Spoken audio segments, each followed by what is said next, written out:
Hello আমার বন্ধুরা, সবাই ভালো আছো তো? আজকের গল্পের নাম ভেনিস কিচেন রহস্য।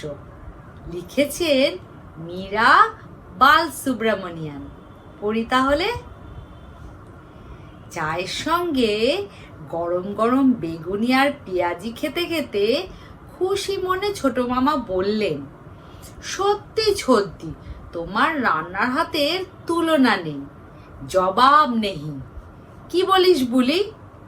ইচ্ছে হলো ছোট মামাকে একটু খুঁজাই। বললাম, মার রান্না কি তোমার ভিনিস কিচেনের চেয়েও ভালো? ভিনিস কিচেন? হ্যাঁ, ওখানকার রেসিপিগুলো অপূর্ব। কিন্তু তোরা জানলে কি করে? মা হেসে বললেন, কেন, সেবার তো তুই গল্প করলি। আমি বললাম, পুরোটা শোনা হয়নি। ভিনিস কিচেনের মালিক বিনয় পাটেলের সঙ্গে তোমার কি করে অত বন্ধুত্ব হলো সেটা বলনি। সেকেন্ড রাউন্ড বেগুনি পেঁয়াজি খেতে খেতে ছোট মামা গল্প শুরু করলেন। তোদের বোধহয় আগেই বলেছি যে ভিনিস কিচেন আহমেদাবাদের এমন একটা জায়গায় যার চারপাশেই সরকারি বেসরকারি নানা অফিস, তাই খদ্দেরও প্রচুর। ওই জায়গায় আরও একটা পুরনো রেস্তোরাঁ আছে, নাম হচ্ছে ভোজন বিলাস। কিন্তু রেস্তোরাঁর ভেতরের আর বাইরের চেহারা দেখলে আর তার একঘেয়ে আইটেম খেলে মনে হয় না যে ওখানে ভোজন করাটা একটা বিলাসের ব্যাপার। এতদিন ভোজন বিলাসী ওই পাড়ার একমেবা দ্বিতীয়ম রেস্তোরাঁ, তাই ওটা সবসময় খদ্দেরে জমজমাট থাকতো। ভিনিস কিচেন এসে সব কিছু পাল্টে দিল। ওই রেস্তোরাঁর খাবার নতুন ধরনের, দামও বেশি নয়, বসার জায়গাটা আধুনিক, পরিষ্কার আর ছিমছাম, বেয়ারাগুলো চটপটে আর হাসি মুখ, মালিকের নজরও চারিদিকে, ব্যবহারও নম্র। ফলে যা হবার তাই হলো। প্রথমটা দু একজন করে, তারপর বাড়তে বাড়তে গোটা পাড়ার খদ্দেরই চলে আসতে লাগলো ভিনিস কিচেনে। আমিও যেতাম সেখানেই। তবে ঢোকার আগে নজরে পড়তো ভোজন বিলাসের শুনশান চেহারা, আর দেখে মনে হতো শিগগিরই গণেশ উল্টাবে। এর মধ্যে একদিন এক কাণ্ড হলো। সারাদিনের ঘোরাঘুরির পর বিকেলে ভিনিস কিচেনে এসে একখানা বড় সাইজের পনির ধোসা নিয়ে বসেছি। হঠাৎ কানে এলো একটা হইচই। দেখি আমার পেছন দিককার একটা টেবিলে গন্ডগোল। একজন খদ্দের চেঁচামেচি করে কি সব বলছে, আর ওর চারপাশে দু তিনজন বেয়ারা আর ভিনিস কিচেনের মালিক স্বয়ং হাত জোর করে দাঁড়িয়ে। আমার টেবিলে কফি নিয়ে এলো যে বেয়ারাটা, তাকে জিজ্ঞেস করলাম ব্যাপারটা কি। আমি কিছু জানি না বলে বেয়ারাটা চটপট কেটে পড়ল, অর্থাৎ জানলেও বলতে চায় না। অতএব কান খাড়া করে পেছনে চেঁচামেচির মর্মোদ্ধার করতে চেষ্টা করলাম। ব্যাপারটা বুঝতে বেশি সময় লাগলো না অবশ্য। ওই খদ্দেরটি নাকি একটা সাদা দোসা অর্ডার দিয়েছিল। দোসার সঙ্গে সবসময় চাটনি আর সাম্বার দেয়, জানিস তো। তা সে ভদ্রলোকটি নাকি সাম্বার খেতে গিয়ে দেখে তাতে একটা ছোট আরশোলা ভাসছে। তারপরে চেঁচামেচি শুরু করে দিল লোকটি। কিরকম রেস্তোরাঁ এটা যেখানে সাম্বারে আরশোলা থাকে? সাম্বারে আরশোলা? অভিযোগ শুনেই ছুটে এসেছে শুধু বেয়ারা নয়, মালিক স্বয়ং। সে কি করে হবে যখন ওদের রান্নাঘরে এত পরিষ্কার পরিচ্ছন্ন? কিন্তু প্রমাণ তো ওদের চোখের সামনেই ভাসছে। অতএব হাত জোর করে মাপ চাওয়া ছাড়া কি বা করতে পারে ভিনিস কিচেনের মালিক? কিন্তু শুধু মাপ চাওয়ায় সন্তুষ্ট হলো না খদ্দেরটি। গলার আওয়াজ আরো উচ্চস্বরে তুলে চেঁচিয়ে বলতে শুরু করলো, কি রকম রেস্তোরাঁ এটা, সাম্বারে আরশোলা থাকে? সাম্বারে আরশোলা? দুজন ভদ্রমহিলা রেস্তোরাঁয় ঢুকেও বেরিয়ে এলেন।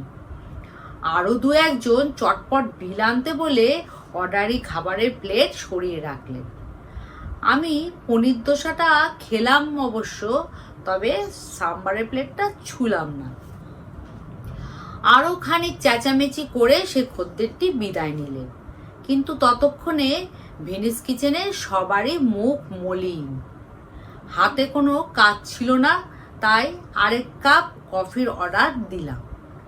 আর তখনই রেস্তোরাঁয় ঢুকলেন এক ভদ্রলোক আর ভদ্রমহিলা। বসে মেনু কার্ডখানা দেখে ওরাও অর্ডার দিলেন পনির দোসা। অর্ডার নিয়ে বেয়ারা সবে রান্নাঘরের দিকে পা বাড়িয়েছে, অমনি হঠাৎ আবির্ভূত হলেন সেই আগের খদ্দেরটি। এসে নতুন আসা ভদ্রলোকটিকে বললেন, এদের সাম্বারটা আজ খাবেন না, ওতে একটু আগেই আরশোলা পেয়েছি আমি।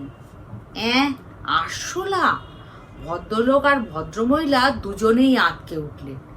ভদ্রমহিলাকে তো দেখে মনে হলো যেন এই এক্ষুনি বমি করে দেবে।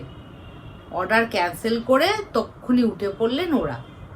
ভেনিস কিচেনের মালিক এসে ধরলেন সেই আগের খদ্দেরকে, বললেন, স্যার, অত করে আপনার কাছে মাপ চাইলাম, তবুও আমার খদ্দেরকে ভাঙচি দিলেন, এটা কি ঠিক করলো?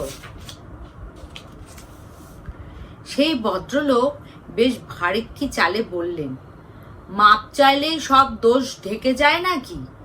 আমার একটা সামাজিক দায়িত্ব নেই? আপনার আরশোলার সাম্বার খেয়ে যদি ওরা অসুস্থ হতেন, জেনে শুনেও চুপ করে বসে থাকবো নাকি? গটগট করে বেরিয়ে গেলেন ভদ্রলোক। আর তখনই হঠাৎ আমার মনে হলো ওর মুখটা চেনা চেনা ঠেকছে, কোথায় যেন দেখেছি ওকে। ভেনিস কিচেনের মালিক আমার দিকে চেয়ে বললেন, দেখলেন স্যার, উনি বাইরে ওত পেতে দাঁড়িয়েছিলেন খদ্দের এলেই ভাঙচি দেবার জন্য। সত্যি বলতে কি বলি, ব্যাপারটা আমারও একটু অদ্ভুত ঠেকেছিল। খাবারে আরশোলা পেলে মেজাজ সবারই গরম হতে পারে এবং তার জন্য চেঁচামেচিও করতে পারে সবাই, কিন্তু তাই বলে খদ্দের তাড়ানোর জন্য রেস্তোরাঁর বাইরে দাঁড়িয়ে থাকা, এটা একটু বাড়াবাড়ি হয়ে যাচ্ছে নাকি? লোকটার আর কাজকর্ম নেই নাকি? ভেনিস কিচেনের মালিক এবার আমায় বললেন, আপনি আসুন স্যার, আমাদের রান্নাঘরটা দেখে যান, সাধ্যমতো পরিষ্কার রেখেছি। কি করে যে আরশোলাটা খাবারে গেল? ভদ্রলোক ঘুরে ঘুরে আমায় পুরো রান্নাঘরটা দেখালেন। সত্যি সব কিছু ঝকঝকে তকতকে করছে। এরপরও যদি খাবারে আরশোলা ঢুকে যায়, তাহলে বুঝতে হবে ওটা সত্যি একটা অ্যাক্সিডেন্ট, যা পৃথিবীর সেরা হোটেলেও হতে পারত। বললাম ওকে সে কথা। ভদ্রলোকের মুখে হাসি ফিরে এলো। আমার অর্ডারি কফি এসে গেলেও উনিও এক কাপ কফি নিয়ে আমার সঙ্গে বসলেন। বললেন, থ্যাংক ইউ। হ্যাঁ, আমি বিনয় পাটেল। আপনি? আমার নাম বীরেশ্বর বোস, তবে আমেদাবাদে আমায় বীরু ভাই বলে। কফি খেতে খেতে গল্প গুজবও হলো খানিকটা। আমি উঠলাম। এরপর দ্বিতীয় কাপ কফির দাম নিলেন না বিনয় পাটেল। বললে, উই আর ফ্রেন্ডস। ততক্ষণে আমরা আপনি থেকে তুমিতে নেমে এসেছি। পরদিন অফিসের কাজকর্ম সেরে বৈকালিক জলযোগের জন্য এলাম ভেনিস কিচেনে। আর যা সমাদর পেলাম তা বলার নয়। আগের দিন সাম্বারে আরশোলার পুরো ব্যাপারটা আমার সামনে ঘটে যাওয়া সত্ত্বেও যে আবার এই রেস্তোরাঁয় এসেছি, এতে মালিক আর বেয়ারা পর্যন্ত সবাই খুশিতে গদগদ। বিনয় পাটেল সেদিনও বন্ধুত্বের দোহাই দিয়ে খাবারের দাম নিচ্ছিল না, কিন্তু যখন আমি বললাম যে তাহলে আর আমার ওর রেস্তোরাঁয় আসা চলবে না, তখন নিল। খেতে খেতে লক্ষ্য করলাম খদ্দের যেন অন্য দিনের তুলনায় একটু কম। সাম্বারে আরশোলার খবরটা মনে হলো মুখে মুখে ছড়িয়ে গেছে। এরপর বিজনেসের কাজে আহমেদাবাদের বাইরে গেলাম কদিনের জন্য। ফিরে সারাদিনের কাজ সেরে যথারীতি ভেনিস কিচেনে গিয়ে দেখি দরজা বন্ধ। যদিও গেটের কাছে বেয়ারাগুলো জটলা করেছে, বিনয় পাটেলও কাছেই দাঁড়িয়ে, ওর মুখখানা বেশ মলিন দেখাচ্ছিল। প্রশ্ন করলাম, কি ব্যাপার, রেস্তোরাঁ বন্ধ যে? আরশোলার ওষুধ দিয়েছি জানো, এর মধ্যে আরেকদিন ঘুগনিতে আরশোলা গিয়েছিল, এবং সেই ভদ্রলোকেরই প্লেটে। সে কি, আর বলো কেন?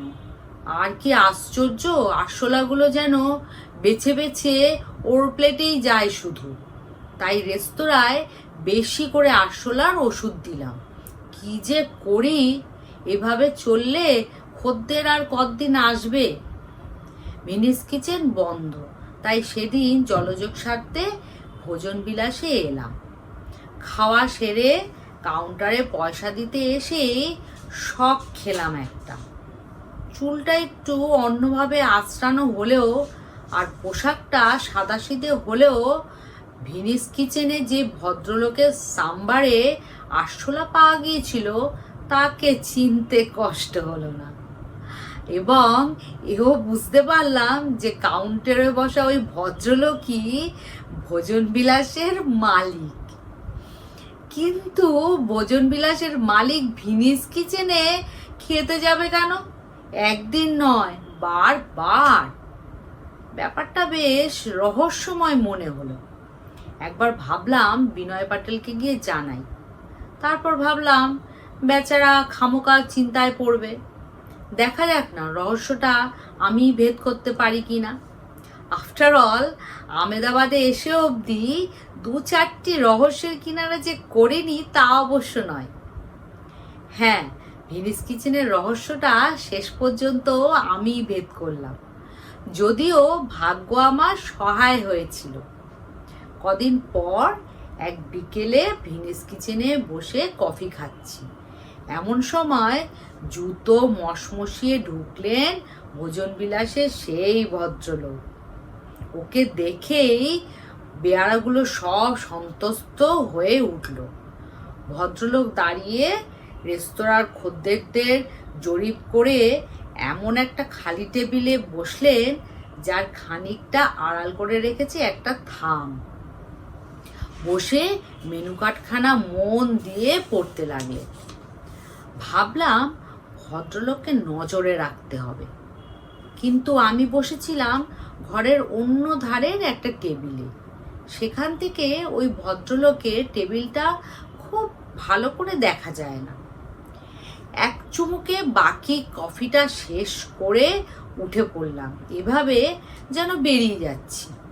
তারপর ঘুরে ওই ভদ্রলোকের পেছনে কোণের দিকে একটা টেবিলে এসে বসলাম।